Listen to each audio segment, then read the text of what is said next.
All right, welcome everyone. I am Ben Beck, joined by Adam Gorey, and thank you for joining us for another guest spotlight here on Next Level Radio. Our guest tonight has been seen in several Comedy Central specials, including his award-winning one-hour special, Citizen Jimmy. He's been seen on Last Comic Standing, The Late Late Show with Craig Ferguson, and Jimmy Kimmel Live, and now he's joining us here on Next Level. Please welcome comedian Jimmy Dore. Jimmy, how you doing tonight? I'm doing fantastic. Thanks for having me on and letting me tell people about my new book. Very nice of you. Yeah, not a problem. So the title of the book is Your Country is Just Not That Into You, which I love the title of the book. Tell us a little bit about like where that title came from and how you came up with the idea for that.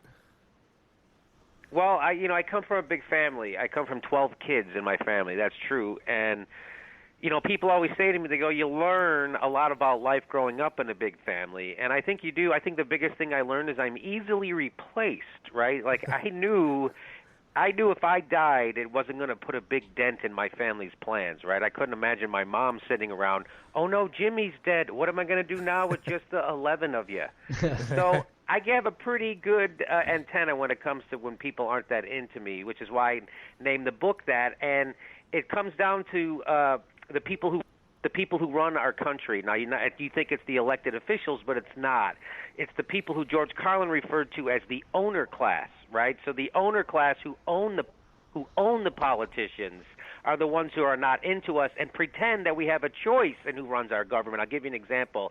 The last election, presidential election, was Mitt Romney against Barack Obama. Now, this was important because if Mitt Romney would have won, we would have got Romney Care. But you remember Barack Obama won, so we got Romney Care. So there's the big choice that we don't really have. So, and people always wonder, they go, well, why are the Republicans freaking out so much? Why do they ask him for his long-form birth certificate? We never asked that to anybody before. By the way, I have my long-form birth certificate. I keep it right next to my KKK card. Anyway, the reason why the Republicans have gone so crazy is because Barack Obama is a Republican, right? All his policies, his economic policies, his foreign policies, his trade policies, they're all their policies. Even his health care policy is their policy. So they have to oppose him. They'd love to oppose his banking policy. It's theirs. They'd love to oppose his foreign policy. It's theirs. So that's why they're left talking about stuff like long-form birth certificates, being upset that he golfs too much, or saying shit about the Obamacare, which is actually their plan to begin with, invented by the Heritage Foundation. So that's what's going on. We don't really have a choice in our leaders. There is no liberal party left in America, and the media, who used to be the watchdog, right? It used to be that the corporations were always trying to buy the government, and then there was the media. Journalism, by the way, one of the three professions mentioned in the Constitution, journalists would be the watchdog. Well, then the criminals got smart, and they go, why didn't I just buy the watchdog? Which is exactly what happened. They bought the media. So now the media is owned by the criminals, and the whole country is one big goddamn banana republic, which doesn't do anything that the people who vote wanted to do. And I'll give you a perfect example of that. After the Sandy Hook massacre, 90% of the American voting populace wanted some kind of gun control, and we didn't get it. 90% of the country wanted something done, and it didn't get done. I can't even get a 90% agreement in my own house, for God's sake. We got 90% agreement on gun control in America. It didn't happen, and that's because the owner classes didn't want it to happen. So that's where we're at in this country, and this left-right bullshit that gets reported by the mainstream news media is exactly that. Brian Williams was on Jimmy Fallon the other night, and I like to talk about Brian Williams in the book because he's our number one news guy, and everybody loves him, which I love him too. He's so nice and funny, and he's handsome guy say stuff. But here's the problem with Brian Williams. He was on Jimmy Fallon the other night. He goes, Jimmy, when it comes to the news, I play it right down the middle. Hey, Brian, I didn't know there were two sides to the truth, you piece of shit. That's not how you're supposed to report the news. You're supposed to debunk talking points, not repeat them. What if Brian Williams was a newsman in England where they have three political parties? How do you play it down the middle there? Oh, I guess you'd have to just do journalism and report the facts. But that's not what they do. They report both sides' talking points. They go, well, is climate change a thing? Well, the Democrat says it is. The Republican says it isn't. I guess we'll never know. You can't report the fucking sport's that way. You can't say, hey, the Cubs played the Pirates yesterday. Pittsburgh said they won 4-3. The Cubs said they won 4-3. I guess we'll never know. They can't report sports that way. The thing that is the least important in our culture right now, they report accurately. But the things that's important, they report bullshit. They replace objectivity with neutrality. You know, Brian Williams, when someone comes on your TV show and says something that's false, like that climate change isn't man-made, then you don't debunk that. That's not being objective. That's being neutral, which is being a failure to your listeners, your viewers. And that's where we're at in this country. So it's a handful of people running the government. They bought the watchdog, and the result is we have the biggest income disparity in our country since the Gilded Age. And if I can remember, Mark Twain said the Gilded Age when everything was sick underneath, but on top there was a glitter of gold, and that's what we have right now in this country, and it's worse than the Gilded Age. So we need Teddy Roosevelt, we need FDR, and we need guys like Edward Snowden to tell us when our government is screwing us over. And here's another thing about the mainstream media. If you listen to the mainstream news media, you would think that Edward Snowden wasn't a hero, but an anti-American creep with a narcissistic personality disorder. And yes, he's being called a narcissist by grown men who wear makeup all day and look into cameras for a living. So that's what we're left with, those pieces of shit to give us the real news, and they shit on guys like Edward Snowden who risked everything to do the job they won't fucking do. You know what? I've never even thought about it that way. When you call speaking of the narcissism with those guys, and you know how they put on makeup and sit in cameras in front of cameras all day. I never even thought about it that way. Of course, and you talk about this. Is there ever a bigger case of projection in the world than newsmen saying that Edward Snowden is a narcissist? And that's what we get out of the news media. In the meantime, the country's going to shit. They have to share graduation gowns in high school in Ferguson, Missouri. Yet they have an MRAP tank. They have tear gas, they have battlefield camouflage, they have assault weapons, but they don't have dashboard cameras or mace or tasers, apparently, or graduation gowns, or enough teachers to go around. But we've got militarized police forces from coast to coast. Yeah. So this is misplaced priorities. And you know what the thing is? In the middle of the biggest ass-reaming we've ever gotten from the military-industrial complex and Wall Street, the corporate media has gotten regular people, working people, to be angry at poor people and immigrants, as if those are the people who are screwing up the country and our economy. It's amazing. You know, my brother makes about $50,000 a year. He watches too much Fox News, and he listens to too much AM radio, and he's angry at people on welfare. He thinks they're all scammers. I'm like, oh, yeah, Danny, they're such big scammers, they've rigged the system so now that they're the poorest people in the state. Oh, those fat cats at the bottom. So, and this is what we're left with, right? So I tell people, if you find yourself being angry at someone lower on the economic ladder than you, pretty good chance you're being manipulated by someone higher on the economic ladder than you. He goes, my brother, swear to God, he goes, you know what's wrong with our economy? Too many poor people bought houses they couldn't afford. Oh, yeah, that's what happened. A bunch of people with no money and no power somehow wrestled the economy away from Wall Street and then crashed the motherfucker. Oh, yeah, you know what? If there was only a way Wall Street billionaires could insulate themselves from the penniless, there's got to be a way. You know, if that's really what crashed our economy, I say we take all our poor people, put them on a big ship, and send them to China and tell them to start buying houses, and that's where the joke ends, because that's fucking ridiculous. Yeah. Now, I mean, you mentioned earlier, you know, Brian Williams and journalism, and you mentioned the owner class and corporate America being in control of a lot of different things. Being a smaller podcast with Adam and I, you know, we have the benefit of being self-owned, so we don't have any kind of sponsorships, at least not yet. And you know, 90% of American media was owned by 50% of 50 different companies back in the 80s. And then in 2011, you know, the same 90% was controlled by just 6 corporations rather than the 50. What would you think some of the negative effects of that are, and what do you think could be how can that be changed? Well, you know, you bring up a great point about media ownership. Well, let's just talk about one little sliver of it. Let's talk about, because you were right, back in 1980, 50 giant media companies controlled all the media in the United States. Well, in 2011, that number had dropped to six. So now 6 companies own every record company, own every TV station, own every radio station, own every news. 6 guys control everything that happens in the media in this country, and Rupert Murdoch is one of them.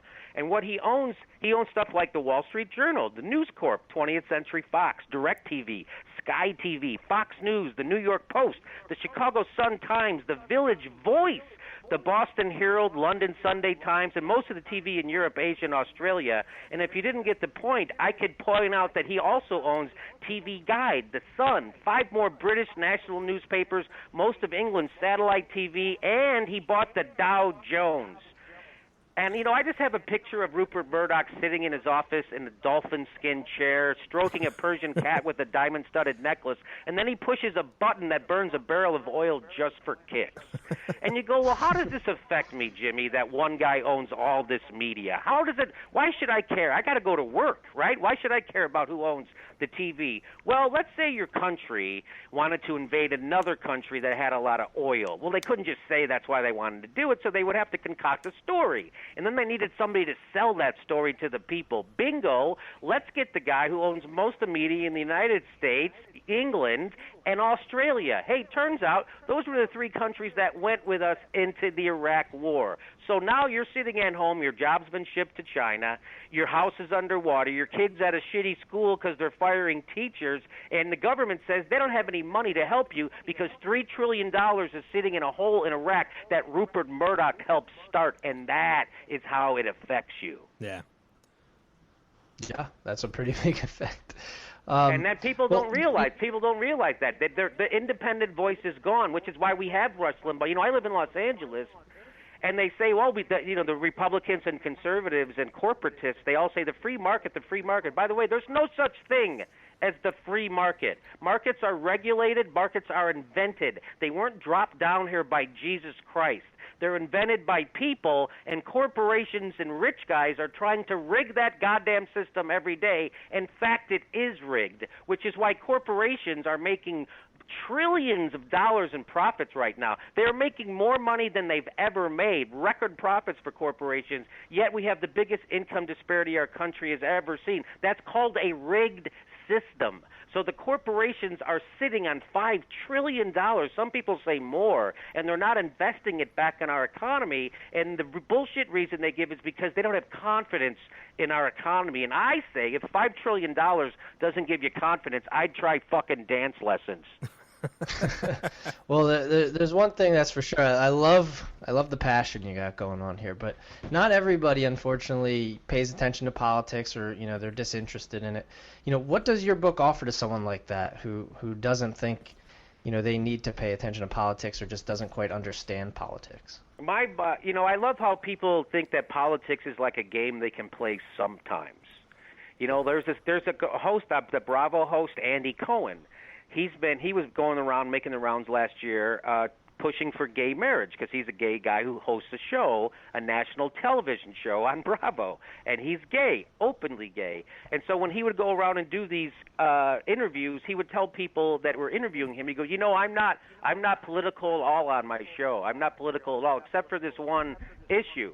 I'm like, really? Except for that one issue, gay rights, that seems to be inextricably tied to every other goddamn issue in the country, then you're political? That's like a Jew in Nazi Germany going, I'm not really political except for this Hitler thing. That's you can't, if you want, and people think politics don't affect them. If you want to be able to go to the hospital without going bankrupt, that's politics. If you want to be able to get married and you're gay, that's politics. If you want to be able to smoke pot and not go to jail, that's politics. If you want the pothole fixed in front of your house, that's politics. The government does it. So if you say, I don't get involved in politics, I say, do you pay attention to your fucking life? Because your life is politics. And those who don't get involved let other people make the decisions for them, and they are the most ignorant. Yeah, and I mean, Ben and I do a show every Sunday, and generally we don't talk about 3 things: sports, religion, and politics, just because people get so defensive about it when those topics are brought up. So I got to ask you, what's been the hardest part about writing a book like this and promoting a book like this when people do get so defensive about a topic like politics? Well,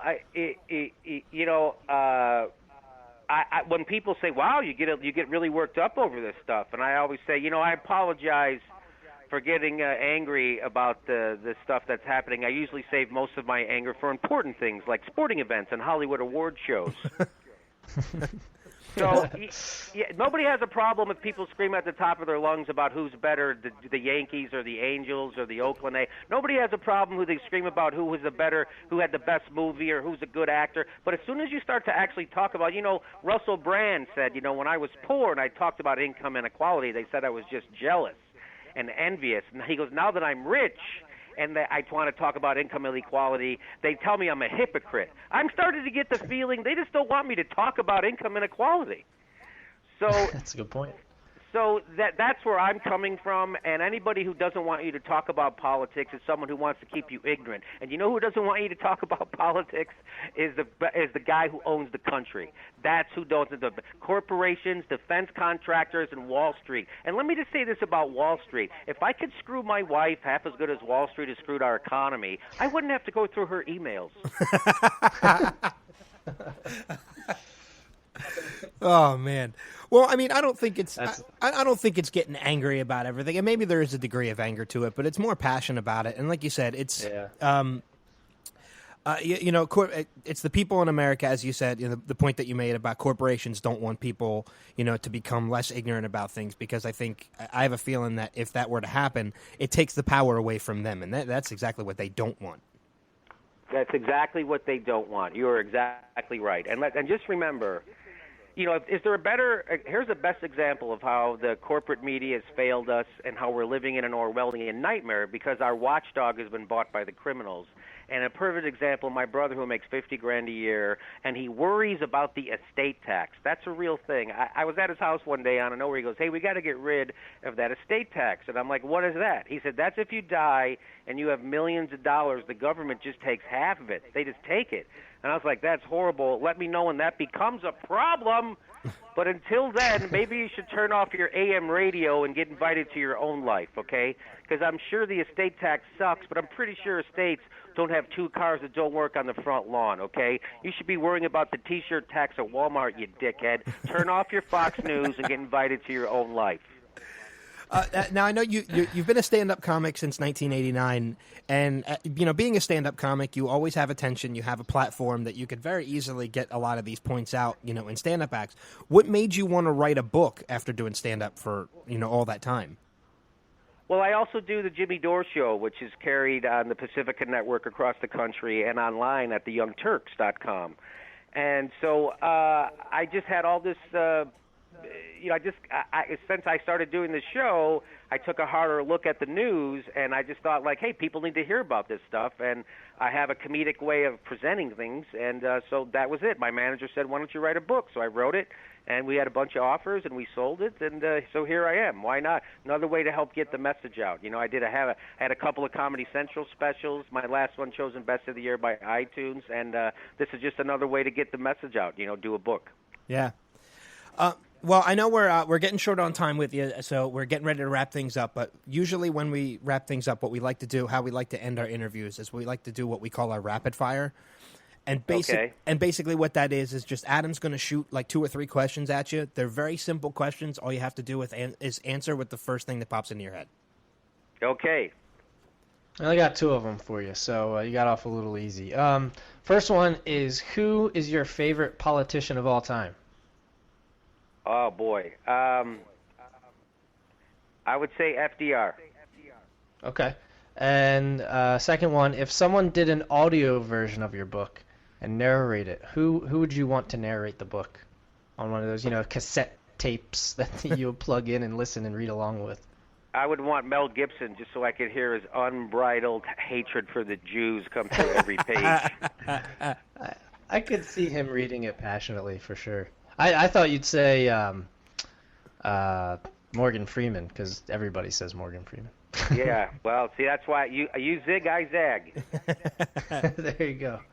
Well, your book, Your Country Is Just Not That Into You, is in stores now, and I guess it can be bought pretty much wherever books are sold, right? It's available at Amazon. It's also an iBook. If you go through iTunes to get your books, you can get it there. It's available everywhere else. So go ahead and get it and tell me how much you liked it. Yeah, we'll definitely send people to go out and check out the book.